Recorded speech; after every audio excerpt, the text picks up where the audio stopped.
안녕하세요. 저는 30살이 된 여자이고요. 동갑인 남편과 재작년에 결혼해서 최근까지는 별탈 없이 잘 지내고 있었습니다. 그러다 제가 휴직을 하게 되면서 어떤 탈이 생기다가 결국 남편을 물게 되었어요. 사랑스럽게 깨무는 게 아니라 그냥 물었습니다. 저희 부부는 아직 아이가 없어요. 저는 빨리 아이를 낳고 싶어 했고요. 근데 제 직업이 하루 종일 사람들 상대하며 말하는 일이라 스트레스가 아주 심했거든요.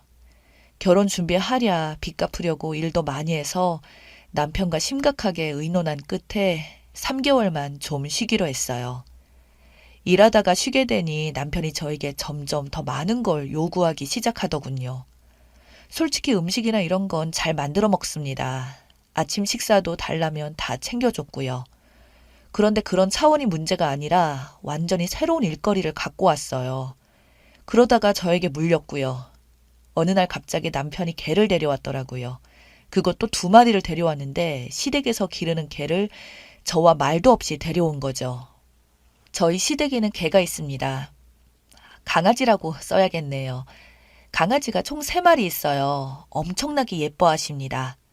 처음에 그 강아지들을 봤을 때 이뻐했어요. 어릴 적부터 워낙에 강아지들을 좋아하기도 했고 부모님께 사달라고 많이 하기도 했었는데 저희 엄마는 살아 움직이는 것은 너희들로 충분하다며 물고기 1마리조차 기르는 걸 싫어하셨습니다. 그 마음 이해가 갑니다. 일단 저희 남편은 외동아들입니다. 시어머님은 자식을 많이 갖고 싶어 하셨는데 건강 문제로 외동아들만 키우시게 되었고 그 빈자리를 강아지들로 채우고 계셨어요. 집안이 좀 북적북적한 걸 좋아하신다네요. 조용한 분위기를 많이 싫어하세요. 시댁에 가보면 TV는 늘 틀어놓고 계시고 개들은 뛰어다니고 아주 북적북적합니다. 저도 아이는 많이 낳고 싶다는 생각이라 어느 정도 어머님 마음을 이해하고 있어요. 게다가 제가 시집 오기 전에 아버님이 먼저 세상을 떠나시면서 더 그러셨다고 해요. 원래는 2마리만 키우셨는데 아버님이 떠나시고 나서 그 빈자리가 크게 느껴지셔서 나중에는 1마리를 더 분양받아 키우고 계세요. 주변에서 지인들에게 받았다가 키우시는 것 같았습니다. 그래서 시댁에는 총 3마리가 있어요. 기존에 있던 강아지들은 나이가 좀 있어서 그런지 엄청 조용했습니다. 사람하고 완전 똑같더라고요. 제가 처음 갔을 때 저를 슬쩍 한번 보더니 그냥 TV 보고 있더라고요. 그러다 졸리면 자고 정말 팔자 좋아 보였어요. 막내 강아지는 좀 시끄럽긴 했었고요. 이번에 남편이 데려온 강아지는 막내 강아지가 아니라 원래 있던 나이가 좀 있는 강아지들을 데려온 겁니다. 저와 아무런 상의 없이 시어머님도 저에게 미리 알려주신 적도 없었고 정작 그 강아지들을 봐야 할 사람은 나인데 사전에 아무런 말도 없이 데려왔더라고요. 어머님이 갑자기 지방에 내려가야 해서 저희 집에 급하게 맡기게 되었다고 했어요. 아는 친구분이 이번에 다리를 좀 크게 다치셔서 병문안도 가고 고향 친구 볼 겸 해서 보름 정도 갔다가 오신다고 했고요. 그런 사정인데 저도 뭘 할 수 없었죠. 근데 한 가지 제 혈압이 확 올라갔던 이야기가 있었는데 남편이 지 입으로 술술 하더라고요. 아마 칭찬받는 줄 알았나 본데 원래는 그 2마리 강아지들을 이웃에게 맡기려고 하셨다네요. 거기도 개를 키우고 있고 친분도 있어서 맡기려고 하셨는데 제 남편이 펄쩍 뛰면서 못하게 말렸다고 합니다. 왜 모르는 집에 맡기냐면서 엄청나게 걱정을 했다고 해요. 어머님은 그 모습에 감동하셔서 곧바로 저희 남편에게 개를 맡기신 거고요. 오랜 세월을 함께한 강아지들을 어찌 남의 손에 맡기냐면서 제 앞에서 이야기하는데 그냥 남편을 그 집에 맡기고 싶었습니다. 저는 강아지를 키워본 적도 없고 어차피 제가 혼자 키워야 할 상황인데 그럼 당사자인 저랑 먼저 이야기를 해야 하는 게 맞는 거잖아요. 근데 저보고 원래 강아지들을 좋아하길래 그냥 데려왔다고 하더라고요. 그때부터 강아지하고 같이 적응했어요. 사람하고 똑같아서 주변 환경이 바뀌면 스트레스를 많이 받는다고 하더라고요. 사료도 잘 안 먹고 똥도 아무데나 싸고 그래서 저는 잘 모르니까 남편에게 자주 연락해서 물어봤는데 짜증을 내더군요.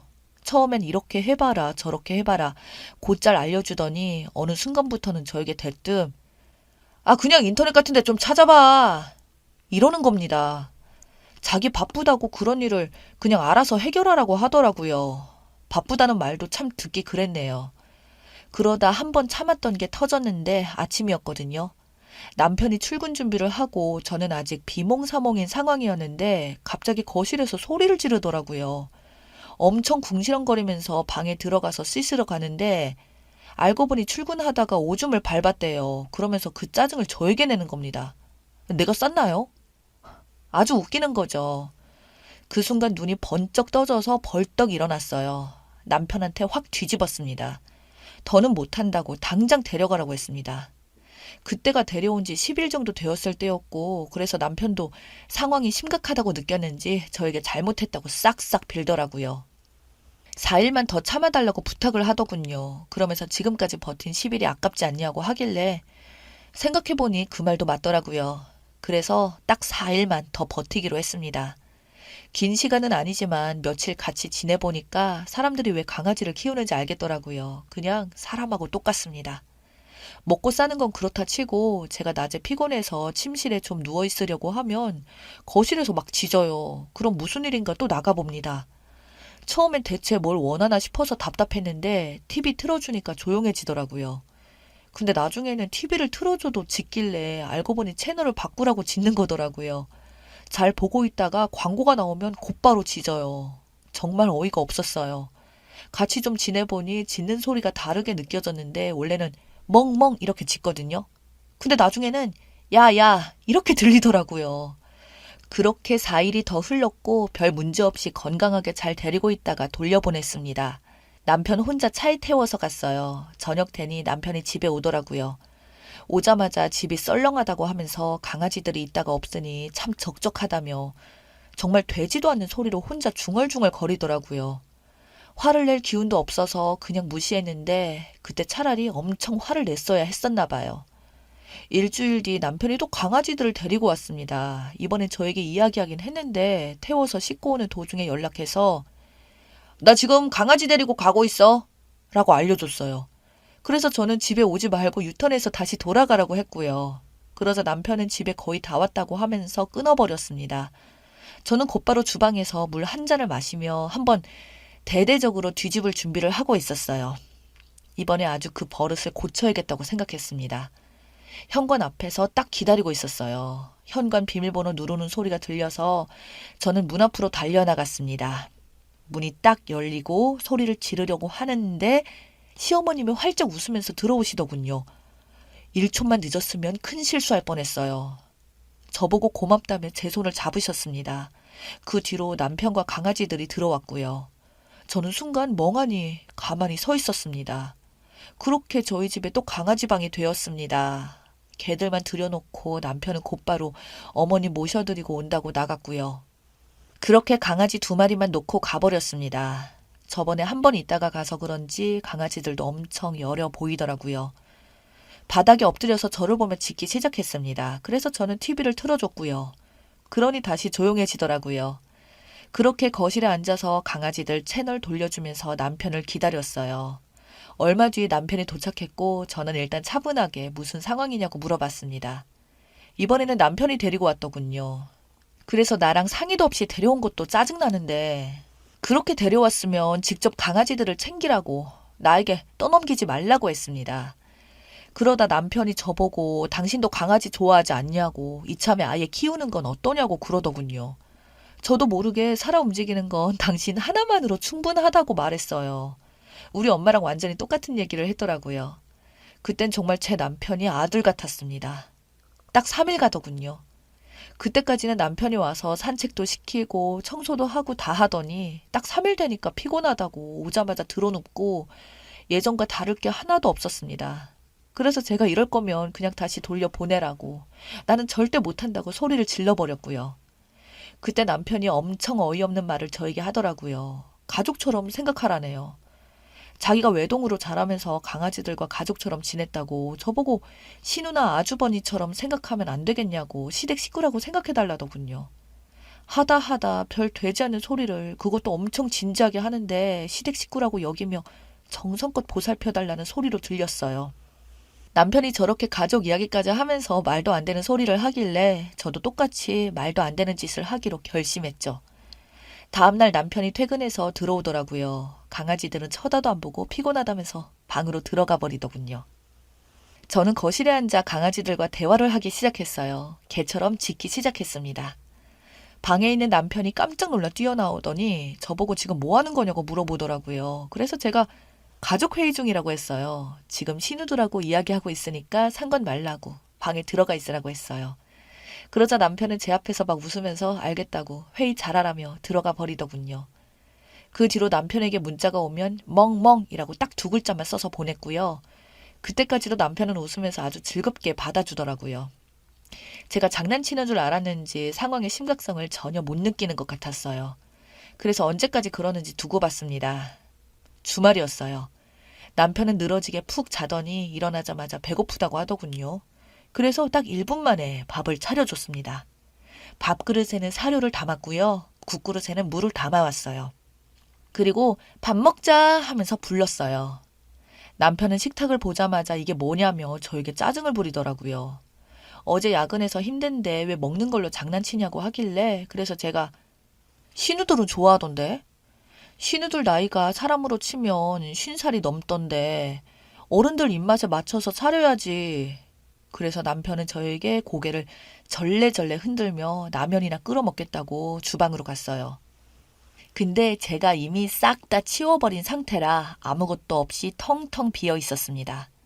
그래서 제가 남편에게 이야기했어요. 먹기 힘들면 물에 불려서 줄까? 결국 남편은 편의점에 가서 컵라면 사다가 먹더군요. 제가 옆에서 그랬어요. 앞으로 시누이들이 집에 오면 사료 먹을 생각해? 라고 친절하게 이야기해줬습니다. 그날 저녁 그 사건이 터졌어요. 제가 남편을 물어버렸습니다. 남편이 하루 종일 누워서 핸드폰만 잡고 있더라고요. 강아지들 좀 챙기라고 해도 나중에 한다면서 듣지 않았어요. 역시 말로 하니까 통하지 않나 했습니다. 누워있는 남편에게 다가가서 팔뚝을 잡고 그냥 확 물어버렸어요. 그러자 화들짝 놀라며 벌떡 일어나더군요. 저보고 미쳤냐고 소리치길래 저는 아무 말도 하지 않고 그냥 으르렁거렸어요. 저는 대화를 하고 있었습니다. 그리고 또 침대에 눕길래 제가 다가가 물어버리려고 했어요. 그렇게 결국 남편은 거실 청소를 했습니다. 확실히 그 방법이 잘 통하더라고요. 저녁에 산책 좀 시키려고 했는데 이번에는 침대에 누워 자는 척을 하더라고요. 제가 가까이 다가가자 갑자기 일어나서 산책을 나가더라고요. 다음날 어머니께 전화가 왔어요. 강아지들 보느라 힘들겠다며 걱정하시면서 오늘 저녁에 데리러 오시겠다고 하셨습니다. 제가 아니라고 더 쉬다가 오시라고 천천히 볼일 다 보셔도 된다고 말씀드렸어요. 그리고 나서 곧바로 남편에게 전화가 왔습니다. 저보고 무슨 소리를 했냐고, 왜 엄마가 좀 더 쉬다 오신다고 하냐고 화내더니 남편이 중간에서 빨리 데려가려고 했다더군요. 그래서 저녁에 오실 것 같다고 이야기하길래 제가 저녁은 어떻게 하시냐고 물어봤어요. 사실 그게 제일 중요한 일이잖아요. 제가 식사 문제로 예민하게 질문하자 저보고 사료로 장난치면 안 된다고 그러더니 나중에는 문자로 저녁 준비하지 말라고 자기가 알아서 하겠다고 하더라고요. 그렇게 남편은 집에 와서 강아지를 데리고 어머니 모셔다 드리러 가더라고요. 그날 이후로 저희 집에 강아지를 데려오는 일은 없었어요. 나름 잘 해결된 것 같긴 한데 한 가지 문제가 제가 가까이 다가가면 기겁하며 도망갑니다. 그게 좀 걸리네요. 휴직한 이유가 아이를 가져보려고 한 건데 시간이 조금 더 걸릴 것 같습니다.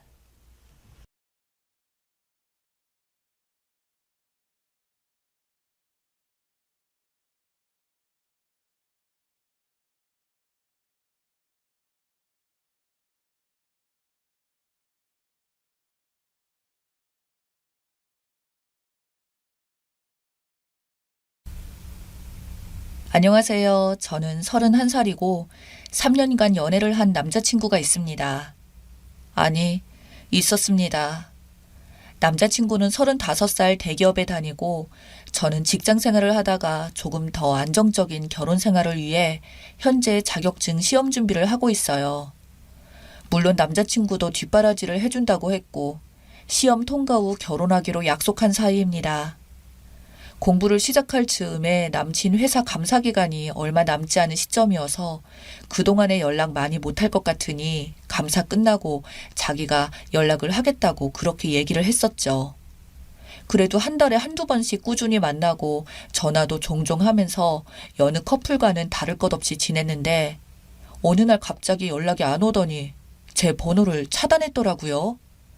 당황스러워서 연락을 해보니 당장 다음 달 5월에 결혼을 한다고 연락이 왔었다고 하더라고요. 상대 여자는 예전에 남친을 자꾸 따라다니던 못생겨서 싫다고 했던 여자였습니다. 남친이랑 같이 있을 때도 전화가 계속 와서 신경이 쓰였는데 카톡 프로필을 보니 정말 못생긴 여자라서 양다리 걸칠 거라고는 생각을 전혀 안 했죠. 그러다가 남친이 연락을 해왔고 만나자고 하더군요. 얼마 전에 상견례를 했다고 합니다. 아, 이게 뭐지? 무슨 꿈을 꾸는 건가? 너무 당황스러웠습니다.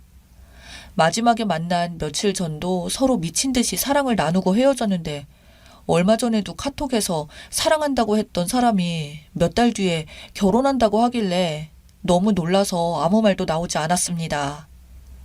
남친 어머니가 자궁암 일기 판정을 받아서 투병 중인데 저 공부하는데 방해될까봐 저에게 말을 안 했다고 하더라고요. 남친의 집에 그런 안 좋은 일이 있었는지는 말하지 않아서 전혀 눈치채지 못했습니다. 근데 실비보험 가입된 게 없어서 수술비와 병원비 앞으로 드는 항암 치료비 빚이 거의 5천만 원 정도에 아버님 채무까지 자기가 버는 월급으로는 감당이 안 되는데 그 여자가 어머니 투병에 들어가는 비용을 다 내줬다고 하네요.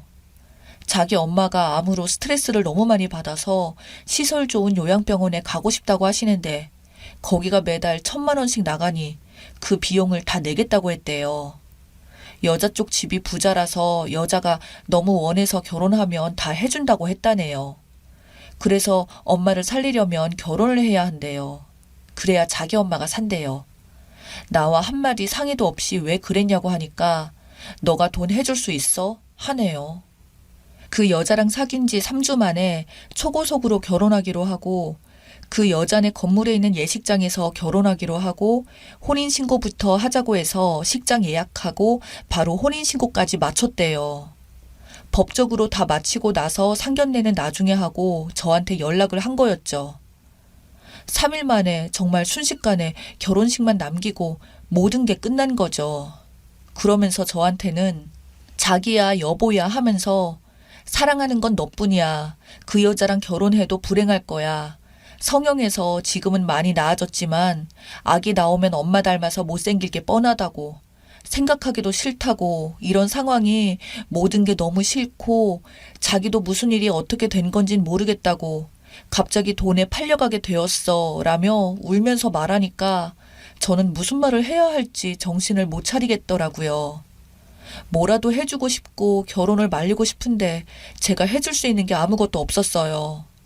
돈에 팔려가는 자기가 너무 힘들다고 너를 떠나는 걸 감당할 수가 없다고 펑펑 우는데 정말 가슴 찢어지게 아프고 불쌍하게 느껴지더라고요. 자기가 돈으로 여자 집에 팔려가는 입장이라 앞으로 자주 연락하기 힘들겠지만 그래도 너랑 도저히 못 헤어지겠으니 간간히 안부 묻고 계속해서 만나고 싶다고 하더라고요. 이게 진짜 무슨 상황인지 저도 모르게 숨겨진 여자로 지내라는 건지 그때는 상황 파악이 안 되고 이 사람이랑 영영 헤어지는 건 아니구나 오히려 안심이 되었습니다. 저랑 3년을 죽도록 만났는데 아직 헤어짐은 아니야. 서로 이렇게 없으면 죽을 만큼 사랑하는데 계속 볼 수 있으니 다행이다 이러면서 어떻게 다른 사람이랑 이렇게 급하게 결혼이 확정될 수 있는 걸까? 게다가 여자는 지금 이런 상황에 대해 아는 것이 하나도 없대요. 저와 보며 만나는 거 알면서도 꼬리치는 건데 양다리 걸친 건데 아무것도 아는 것이 왜 없는지는 알고 있는데 저와의 연락을 차단시킨 거겠죠. 사실 머리가 뒤죽박죽이고 이 모든 상황을 어떻게 풀어내야 할지도 모른 채 이게 뭐지? 어쩌지? 이제 어떻게 하지? 덜덜 떨리기만 했습니다. 하루 종일 먹지도 못하고 잠도 못 자고 울다가 지쳐서 깜빡 잠들었다가 해요. 정말 죽고 싶어요. 하루하루가 지옥 같아요. 제가 이런 상황에서 어떤 행동을 해야 할까요? 남자친구도 저도 아직 서로 많이 사랑하고 있는데 진짜 이대로 이렇게 남친이 말한 대로 세컨드라로 해야 할까요? 어떻게 방법이 없을까요? 너무 붙잡고 싶은데 이미 많은 것이 진행되었고 저의 모든 것 다 포기하고 부모님 병가로 직장 다시 구해서 병원비를 벌어야 할까요?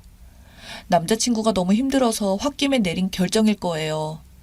아, 결혼을 미룰 수 있는 방법을 찾아봐야겠어요. 추가 후기입니다. 사람이 미치면 아무리 누가 말려도 방법이 없죠. 제가 쓴 글을 보고 나니 냉정을 찾은 후 정말 바보였구나라는 생각이 들더라고요. 나 정도 배우고 사회생활하는 여자가 저런 쓰레기 같은 남자놈한테 목매여서 병가를 내고 병원비 갚으면서 살 수 있다고 세컨드라도 하겠다고 했더라고요. 적은 글을 보니까요. 제 변명을 조금 하자면요. 저는 남친을 너무너무 사랑했어요. 이렇게 나랑 잘 맞는 사람이 있을까 할 정도로 모든 취향이 맞는 사람이고 대기업 다니는 남친의 연봉도 괜찮고 전문직이고 이 사람과 결혼하면 모든 게 완벽할 것이다 라는 노망이 저를 지배했고 3년이나 연애를 했으니 이제 결혼만 남아 있었고요.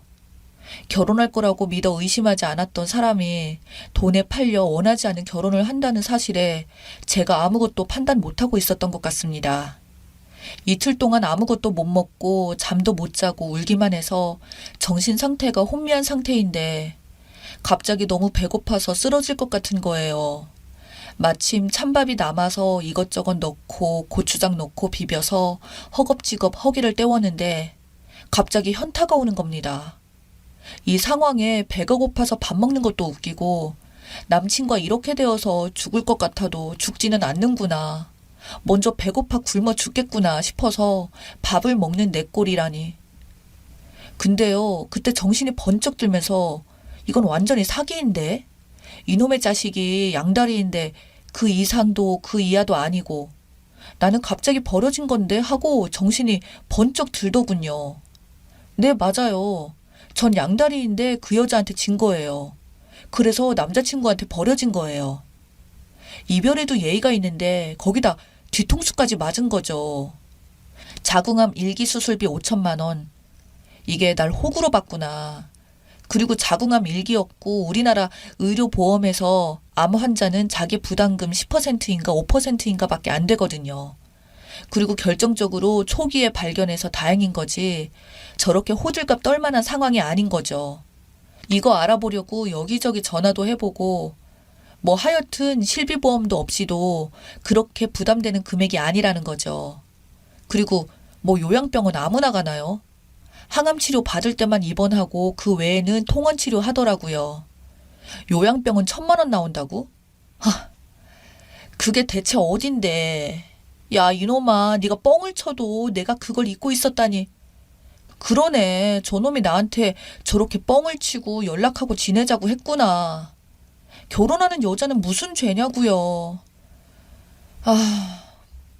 그 여자랑 저랑 전남친이랑 사귀는 거 알면서도 계속 거짓말을 한 거거든요. 그런데도 아무 잘못이 없나요? 거기에서 남친이 저를 속이고 양다리 한 거고요. 그 여자한테도 거짓말을 했겠죠. 나머지 밥을 꾸역꾸역 먹으며 이제 복수만 남았다 분노의 다짐을 했습니다. 카톡을 보냈습니다. 자기야, 나 생각해봤는데 자기가 결혼해도 자기랑 계속 만나고 싶어. 도저히 못 헤어지겠어. 그래도 결혼 전에는 먼저 한번 보고 비밀 지킬 자신 있어. 자기가 지난번 말한 대로라면 그림자라도 좋아. 대신 저번에 했던 말 다시 한번 해줘. 무슨 말? 그 여자랑 결혼하기 싫다고. 얼굴 못생겨서 싫다고. 엄마 병원비 때문에 이용하는 거라 애정이 있을 수 없잖아. 그 여자는 싫고 내가 사랑하는 건 너야. 그래서 결혼해서도 널 옆에 두고 싶은 거고. 이 정도면 됐지? 우리 자주 가는 모텔 거기 먼저 가 있어. 나 처갓집 다녀오면서 연락할게. 내일 모레 결혼한다는 놈이. 그 여자가 조금씩 불쌍해지기도 하더군요. 당연히 모텔은 무슨 모텔. 저는 안 나갔죠. 모텔에 도착했다고 연락이 와서 먼저 씻고 있으라고 했죠. 일부러 시키지도 않았는데 빨리 오라고. 다 씻었다고 카톡이 왔길래 그 여자 전화번호를 찾으며 카톡을 찾아냈습니다. 그날 이후 원피스를 입고 결혼식장에 갔어요. 전남친이 저를 보더니 사색이 되더군요. 소란스러울까봐 큰 소리로 못 내고 안절부절 발을 동동 굴리더군요. 저는 생글생글 웃으면서 축하해 한마디 해주었습니다. 암투병으로 다 죽어갈 것처럼 말하던 전 남친의 어머님은 너무 좋은 혈색으로 손님 맞이를 하고 계시고 부잣집으로 장가갈 아들이 그리도 좋은지 싱글벙글 신이 났었더군요. 역시나 아프다는 엄마는 핑계였던 거죠. 신부 대기실에 가서도 인사를 했어요. 그 신부는 절 알아보고 사색이 되더군요. 결혼 축하한다고 해줬어요. 남의 남친 이렇게 돈으로 뺏어가니 좋냐? 축하해. 천년만년 잘 살길 바래. 너 신랑이 그저께도 모텔 잡아놓고 기다리던데. 내가 그래도 혼인신고도 했고 결혼식도 앞둔 남자랑 자면 안 되겠다 싶어서 안 갔더니 카톡에 불이 났더라. 너 결혼해서 조심해. 저 남자 결혼 약속한 여자친구 있는데도 양다리 걸치다가 결혼 이틀 전에도 바람핀 남자야. 야, 너 줄 테니까 쓰레기 잘 관리하면서 살아라. 하고 손에 봉투 하나 쥐어주고 왔습니다. 보내준 사진까지 선명하게 인화해서 줬습니다. 뒤통수에서 신부가 소리를 지르는 걸 보며 전 남친은 신부 대기실로 뛰어갔고 친구들을 통해서 결혼식이 난장판이 되었다고 얘기를 들었습니다. 조용하지만 엄청난 복수를 한 거죠. 소란스럽지도 않게 혼자서 조용히. 신부가 지른 소리에 놀라서 다들 뛰어왔는데 신랑의 카톡 내용과 사진을 다들 보게 된 거죠. 신부 측 부모님들과 신부 친구들, 친척들이랑 신랑놈이 결혼 전에 바람 피우려고 수작질한 걸 들켰으니 어떤 부모가 그 결혼을 계속 진행하겠습니까? 신부도 그렇고요. 그날 결혼식은 깨졌고 위약금은 신랑 측에서 다 위자료까지 물게 되었나 봅니다. 여자 쪽에서는 혼인 무효 소송 중이라고 들었습니다. 저도 전 남친이 집으로 쫓아오면 험한 일 당할까봐 이사 가려고 집을 내놓고 본가에 내려왔습니다. 여기는 모르거든요. 애초에 돈이 그렇게 좋으면 나랑 깨끗이 정리하고 나랑 했던 결혼 약속을 취소를 했어야지. 한마디로 한심한 남자였어요. 읽어주셔서 감사합니다.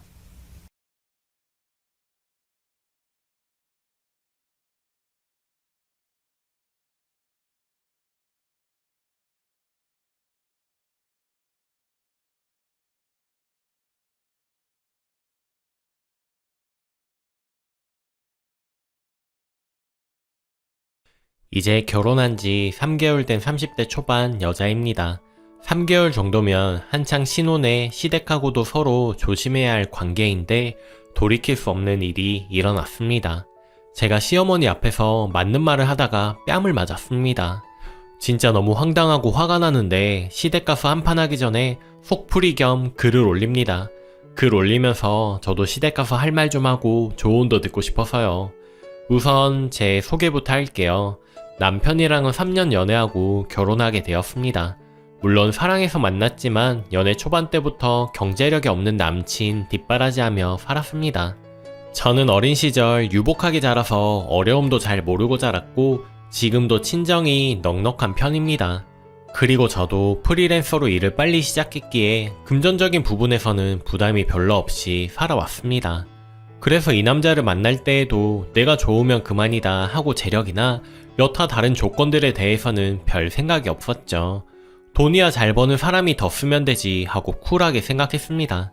그리고 만난 지 1년쯤 안 됐을 때 남친도 취업을 했고 항상 내가 부담하던 데이트 비용도 남친이 6, 나 4 이렇게 나눠서 데이트 통장도 만들게 되었습니다. 1년을 거의 제가 부담하다가 그렇게 서서히 바뀌어가니 뭔가 남친이 점점 발전하는 모습으로 보여서 시간이 지나면 더 좋아지겠지 생각을 했습니다. 그리고 그때는 결혼 생각도 없었기에 딱히 남친이 돈을 어떻게 관리하고 월급을 어떻게 쓰는지 간섭하지 않았습니다.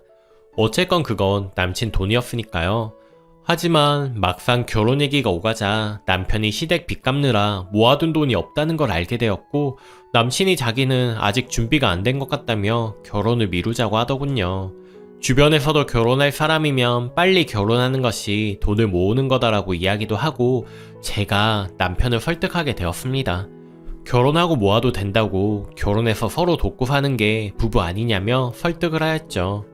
그리고 그 과정에서 친정에서 이 사실을 알게 되었고 여력이 되시는 부모님께서는 제대로 결혼을 못하는 부분을 안타깝게 생각하셨습니다. 그리고 감사하게도 친정에서 집을 해주신다고 하더라고요. 저도 친정에서 죄송해서 제가 살고 있던 빌라를 팔고 판 그 돈을 친정 부모님께 드리기로 하였죠. 참고로 빌라는 순수하게 제 돈으로 산 빌라이고요. 빌라가 크기도 작고 작업용 스튜디오에 침대만 있는 구조라서 신혼집으로는 안 맞았거든요. 그래서 친정의 도움을 받게 된 거죠. 남친과도 상의 끝에 내린 결론이고 상황이 이렇다 보니 예단 예물도 생략하게 되었습니다. 친정 엄마는 모든 걸 생략하는 결혼을 안타까워는 하셨지만 저의 의견을 최대한 존중해 주셨습니다. 그리고 서로 모아둔 돈을 합해서 그 밖에 결혼 비용으로 쓰게 되었고 시댁에서는 어떤 지원을 해주었냐고요? 시댁에선 어떠한 경제적 도움도 받지 못하였습니다. 하지만 남친이 시댁 빚 갚느라 힘들어하는 걸 알았기에 딱히 내색은 하지 않았습니다. 어차피 남친의 성실하고 사람 됨됨이에 반했기에 내가 좀 더 여유 있으니 내가 더 하자는 심리로 결혼을 추진했던 거였으니까요. 그런데 결혼하고 자꾸 시댁에서 간섭이 들어오더군요. 말씀드렸다시피 저는 프리랜서고 남편은 직장을 다니기에 저는 거의 집에 있습니다. 프리랜서인 분들은 아시겠지만 나름의 고충이 있어요. 쉬는 구역과 일하는 구역이 같은지라 쉬는 시간과 일하는 시간이 분리가 잘 안 되니 효율성이 떨어질 때도 있고 그로 인해 집중도가 떨어질 때도 있습니다. 특히나 이런 부분을 이해 못하는 시댁이 있고 그 시댁이 방문이 잦다면 정말 미칠 노릇이죠. 일이 들어오는 게 들쭉날쭉한지라 어떨 때 시어머니가 들이닥치면 여간 피곤한 것이 아닙니다. 결혼할 때 예단 예물도 안 했겠다, 상견례를 할 때도 딱히 우리 집 재산 얘기나 그런 걸 하지 않았기에 시댁에서는 우리 집 재력이나 내 경제력을 잘 모르십니다. 집도 남편이랑 나랑 둘이 모은 돈 합치고 대출해서 산 집인 줄 아십니다. 남편이 이제껏 빚도 꼬박꼬박 갚고 자기도 용돈도 틈틈이 해주니 남편이 저보다 돈을 많이 버는 줄 알고 있으시더라고요. 결혼 전에 또 남편이 친정에서 집 해온 건 딱히 안 말했으면 좋겠다고 해서 바보같이 그러라고 했습니다. 제가 주눅 들어있던 남편이 불쌍해서 별 생각 없이 알겠다고 한 것이었는데 지금 생각해보면 제가 너무 순진하고 바보 같았네요. 또 남편 하는 말이 엄마 아빠가 고지식한 분들이셔서 집안 차이 나는 거 시댁이 알면 아들 팔려간다고 알아 누우실 분들이라고 말하기도 했습니다. 어쨌든 매주 서너 번은 연락도 없이 찾아오시는데 일하는 도중에 찾아오시는 것도 힘들지만 오시면 당최 가실 생각을 안 하십니다. 제가 일해야 한다고 하면 집에서 이래저래 놀면서 무슨 일이냐고 콧방귀를 뀌십니다. 안 그래도 바쁜데 네가 집에서 하는 게 뭐냐며 말하시기도 합니다. 옛날 분이시고 어차피 내가 하는 일 구구절절 설명해봐야 듣지도 않으실 분인 걸 알기에 말하기도 입 아프고 피곤해서 적당히 맞춰주다가 남편 핑계대고 나오곤 해요. 그런데 점점 선을 넘으시더라고요. 오실 때마다 안방 열어보고 제 물건을 뒤지고 집에만 있는 애가 사치가 심하다면서 이런 것도 다 우리 아들 주머니에서 나가는 거 아니겠냐며 말도 안 되는 소리로 잔소리를 시작하십니다. 거기다 옷이나 화장품 한두 개씩 집어 가시기도 해요. 진짜 왜 말 안 하냐 하시는데 말하면 내 입만 아플 지경입니다. 어머님, 저도 돈 벌어요. 저 프리랜서고 재택근무이기 때문에 집에서 일하는 거예요. 어머님 아들 회사에서 일할 때 저는 똑같이 집에서 일한다 생각하시면 돼요. 이렇게 말하면 그걸 누구 코에 붙이겠냐며 코 묻은 돈 네 용돈이나 하겠지 하십니다. 그럴 때마다 남편 얼굴을 봐서 참자 하고 말을 말자 하는 생각에 입을 다물어 버려요. 설명이 길었네요. 그러다 오늘 사건이 터지고 말았습니다. 일하는 거 데드라인이 코앞이라 작업물 보내놓고 최종 확인받고 쉬고 있을 때 누가 오는 소리가 들려서 보니 시어머니랑 시누이가 들이닥친 겁니다. 안 그래도 밤새워서 일해서 잠도 부족하고 정신이 반쯤은 나가 있는데 그렇게 들이닥치니 진짜 힘이 빠지더군요. 밤을 새워 다크서클 내려온 눈을 보고 한다는 말이 넌 시어머니가 왔는데 동태 눈가를 하고 있냐? 표정은 또 왜 그래? 내가 못 올 것을 왔어? 라며 시비를 걸기 시작하시더군요. 시누이도 시어머니를 닮아서 한통속이거든요. 하는 짓마다 정말 밉상이죠. 옆에 산다는 말이 우리 오는 거 못마땅해요? 표정 관리 좀 하지 하면서 거들더라고요. 처음에는 꾹 참고 살살 말했습니다. 그런 거 아니라고 어제 일하느라 밤새워서 그렇다고 하니까 그 몰골로 힘들게 직장 나가는 자기 아들 배웅이나 했겠냐며 그 꼴로 배웅하면 얼마나 맥 빠지겠냐고 헛소리를 하더라고요. 그러고는 자기 아들 밥 굶으면 큰일 나는데 아침밥은 챙겨주냐고 꼬치꼬치 캐묻기 시작하더라고요. 몸은 힘들고 잠은 못 자서 머리가 빙빙 도는 와중에 침입자들이 갑자기 나타나서는 카랑카랑한 목소리로 옆에서 쨍알쨍알 대고 잔소리가 끝없이 이어지는데 정말 참기가 힘들더라고요. 또 지네 엄마랑 똑 닮은 시누이가 제 안방에 들어가려는 모습이 거슬려서 인상을 찌푸리게 되었습니다. 시어머니가 거기다가 더 보태시더라고요. 왜, 우리가 와서 불만이야? 표정은 정말 죽상을 해가지고 그렇게 기분 나쁜 걸 팍팍 티내면 무서워서 어디 아들네 집에 오겠니? 남편 만나 집에서 호강하는 주제에 시어머니를 개떡같이 알아도 유분수지. 뭐 그렇게 네가 집에 사는 게 많다고 맨날 그렇게 인상을 쓰고 있어? 하면서 삿대질까지 하시더라고요. 슬슬 스팀이 오르는데 한마디 더 보태십니다. 너희 친정 부모님은 아시니? 네가 이렇게 편하게 사는 거, 딸이 이렇게 편하게 사는 거 알면 사위한테 잘하셔야 할 텐데 널 어떻게 가르치셨길래 네가 고마운 것도 모르고 살아? 하시며 친정까지 걸고 넘어지시더라고요. 화나서 참을 수가 없더라고요. 그래서 한마디 했습니다. 지금 어머니가 그렇게 당당하게 들어와 있는 집이 제 집인 건 아세요? 이게 누구 돈으로 산 집이라고 생각하세요? 했더니 시어머니가 말하기를 여기가 웬 네 집이냐? 우리 아들 집이지. 우리 아들이 좋은 회사 다니면서 번 돈으로 산 집이지. 무슨 말도 안 되는 소리를 하고 있어? 제대로 된 사회생활 못 해본 것이 못된 건 죄다 배워와가지고 지 집이라고 우기고 있어. 하더군요. 이미 화가 날 대로 난 상황이어서 저도 더 이상 참고 싶지 않더라고요. 그래서 하고 싶은 말 다 했습니다. 역시 뭘 모르시네요. 잘난 댁 아드님 취업 전까지 걷어먹인 게 나고 그 덕에 그 많았던 빚 갚는 데 도움이 된 줄이나 아세요. 시댁 빚 갚느라 모아놓은 돈 한 푼도 없어서 결혼 못할 뻔한 댁내 아들 인품 하나 보고 데려온 대인이 저예요. 요즘 세상에 그렇게 돈 한 푼 없어서 장가라도 갈 수 있는 줄 아세요? 제가 내 소유의 빌라 팔고 친정에 들인 돈으로 친정에서 해주신 집이에요. 아들 집은 하나도 없는데 양심도 없이 무슨 말씀을 하는 거예요. 명의도 제 명의인데 어디가 당신네 아들 집인가요? 여기 어머님 아들 집 아니니까 함부로 쳐들어오지 마세요. 앞으로는 라고 소리를 질렀습니다. 말 끝나자마자 파대기가 날라오더라고요. 순간 상황 파악이 안 돼서 시어머니를 쳐다보니 고래고래 소리를 지르며 달려들더라고요. 이 남편 잡아먹을 것이 어디서 그 입을 함부로 놀려? 너 말이면 다인 줄 알아? 어디서 이렇게 기센 것이 들어와가지고 이라고 달려들기에 저도 바락바락 악다구니를 썼습니다. 주거 침입이랑 폭행죄로 경찰에 신고하기 전에 당장 나가세요. 결혼할 때 돈 한 푼도 안 보태놓고 무슨 자격으로 이 집에 들어와서 난리야. 그나마 상황 파악이 된 건지 시누이가 시어머니를 끌고 나가더라고요. 시어머니는 끌려가면서까지 소리소리를 질렀고요. 진짜 어이가 없고 가뜩이나 피곤했는데 뺨까지 맞아서 얼이 빠지더라고요. 눈물도 안 나오고 멍해지더라고요, 사람이. 그 길로 당장 남편한테 전화했습니다. 지금 내가 누구한테 뺨 맞았는지 아느냐? 시어머니가 나한테 남편 잡아먹을 것이라면서 때렸다. 집 해온 것도 나고 경제적으로 도움 주고 있는 게 누군데 내가 이런 대접을 받아야 하느냐? 나랑 이혼하든지 시댁이랑 연을 끊든지 알아서 해라 하고 끊어버렸습니다. 그렇게 말하고 나니 그제서야 눈물이 펑펑 쏟아지더라고요. 남편한테 쏟아내자마자 너무 억울하고 분통한 마음이었던 것 같습니다. 제가 내 무덤을 판격이라 더 환장할 것 같았습니다. 처음부터 내가 한 만큼 생색내면서 결혼할 걸 괜히 배려하고 남편 짠하다고 내 밥그릇 못 챙겨 먹은 것이 너무 한이 되네요. 이 기회에 시댁이랑 연을 끊든지 이혼을 하든지 할 겁니다.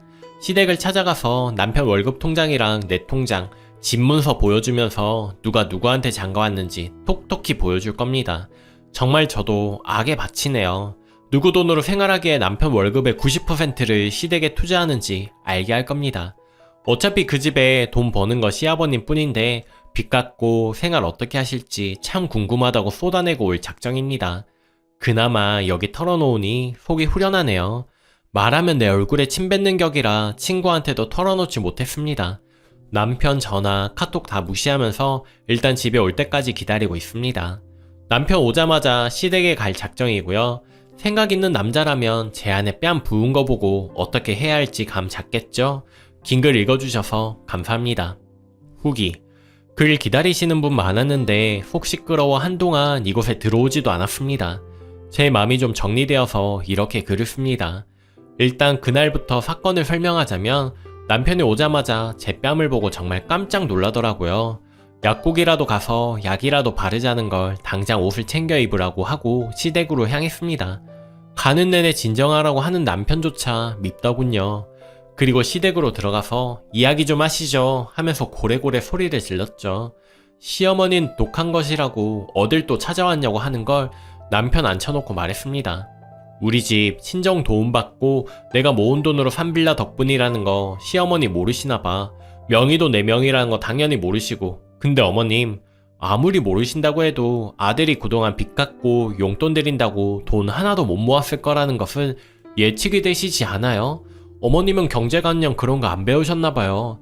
저는 친정에서 그런 건 확실하게 배워서 그런지 이해가 안 가네요. 그리고 집에서 맨날 논다고 하시는데 맨날 노는 제가 어떻게 어머님 아들보다 돈을 더 잘 벌까요? 그래도 그동안은 이 사람이 안쓰러워서 어머님한테 다달이 돈 드리는 거 다 눈 감아줬는데 이런 대접받고 용돈까지 드리면 제가 너무 바보였네요. 이 사람하고는 살아보고 싶었는데 뺨 때린 시어머니 저는 용납이 안 돼서 이제부터 뵐 일은 없을 거예요. 버는 돈 다 집 빚 갚아준 덕분에 아들을 벼랑 끝으로 밀어버리시네요. 어머님 덕분에 아들 이혼하게 생겼으니까요. 염치 좀 챙기세요. 이렇게 다다다다 쏟아낸 것 같습니다. 시어머니 노발대발하시고 시누이도 더 이상은 못 참는다며 저한테 달려드는 거 남편이 막았고요. 저는 시댁 안방 쳐들어가서 장롱이며 화장대며 다 뒤지며 제 물건을 챙겨서 간다고 하고 나왔습니다. 집에 와서 남편이 눈물로 호소하면서 무릎 꿇고 빌더라고요. 그러면서도 자기는 저와 시댁 다 포기할 수 없다고 하길래 그럼 이혼하자고 했습니다. 남편까지 싫어하는 건 아니지만 이런 남편하고는 앞으로의 미래가 안 그려지네요. 그래도 오랫동안 사랑했던 사람과 헤어진다니 이루 말할 수 없이 아프지만 그래도 이렇게는 못 살 것 같아서 이혼을 택했습니다. 처음에는 문자로 시어머니한테 육두 문자가 오고 시누이한테 욕 문자 오고 난리였는데 남편이 거의 실성 직전까지 가면서 울고불고 하니 자기 아들 좀 살려달라며 미안하다고 애걸하는 문자까지 보내는데 더 염치가 없어 보이네요. 남편 붙잡고 서로 많이 울었는데 이렇게는 아닌 것 같아서 이혼 생각은 변함이 없습니다. 남편은 보탠 거 없고 시댁이 이혼 사유인 거라 맨몸으로 나가는 걸로 합의를 봤고요. 저는 그래도 혹시 몰라서 병원 가서 진단서를 받아서 증거자료까지 남겨놨습니다. 육두 문자 메시지 온 거 다 캡처해 두었고요. 제가 이해하면 다 순조로울 줄 알았던 결혼이었는데 막장 시어머니와 효자 아들과 사는 건 쉬운 일이 아니었습니다. 얼른 이 기억들 다 지워내고 새로운 삶을 살고 싶네요. 결혼은 한 번 해봤으면 된 것 같습니다. 그동안 저 응원해주신 분들 정말 감사했습니다. 베스트 댓글. 이혼 말고는 답이 없습니다. 자기 월급 몽땅 집에 몇 년째 바칠 만큼 그분은 효자입니다. 절대로 당신 선택하지 않아요. 선택하는 척 돈이 아쉬우니 그럴 수는 있겠죠. 그러고 한두 달 지나면 하회하자. 엄마가 미안하다는 말 전해달래. 혹은 엄마가 아프셔. 혹은 그래도 명절인데 생신인데 이렇게 나오면 제일 양반이고 쌍놈일 때는 네가 사과해라. 그냥 네가 참아라. 어른이잖아. 엄마 말 들어보니 네가 잘못했네. 빌어라. 이렇게 나올 수도 있겠죠. 내 손목을 겁니다. 저 남자 집이랑 연 못 끊어요. 댁은 그냥 물 주고 자기 집에 월급 다 주는 사람이 어딨습니까? 대한민국 상위 1% 효자네요. 더 이상 호구 인생, 지갑 인생 살지 마세요. 저 남자가 정상인이라면 월급의 90%를 지배주고 님한테 빌붙어서 살겠습니까? 그게 정상인으로 보여요? 정신 차리세요. 님 남편분 정상인 아닙니다. 정상적인 사고를 하면 저런 행동은 불가능합니다. 객관적으로 잘 돌이켜 보십시오. 댓글이 뭔 집문서를 보여줘요. 그냥 용돈 끊으면 끝이구만. 저는 제 용돈벌이밖에 못하니까 남편이 많이 생활비 지원해줘야 하거든요. 이제부터 저희도 아기 생기면 저축 많이 해야 해서 용돈 끊을게요. 그리고 제 용돈으로 산 물건 다 가져갈게요. 해버려요. 정말 슬프시겠습니다. 사랑하는 내 남자의 부모가 저 따위라니. 근데 이미 답은 정해진 것 같네요. 이혼밖에 없어 보여요. 지금 이 사태가 어떻게 수습을 하려고 해도 수습할 수가 없어 보이고 오히려 수습하려 하다가 대래 남편분이랑 님 사이가 틀어지고 다칠 것 같습니다. 괜히 남의 천륜 끊으려고 하지 마시고 님이 남편이랑 정리하세요. 요즘 이혼자 흠도 아니래요. 능력이 좀 되시는 것 같은데 이혼하시고 새로운 사랑을 찾으면 되죠. 오늘 제가 준비한 사연은 여기까지입니다. 저는 더 재미있는 사연으로 매일 저녁 7시 30분에 만나겠습니다. 구독, 좋아요 눌러주신 여러분 항상 행복하시고 감사드립니다.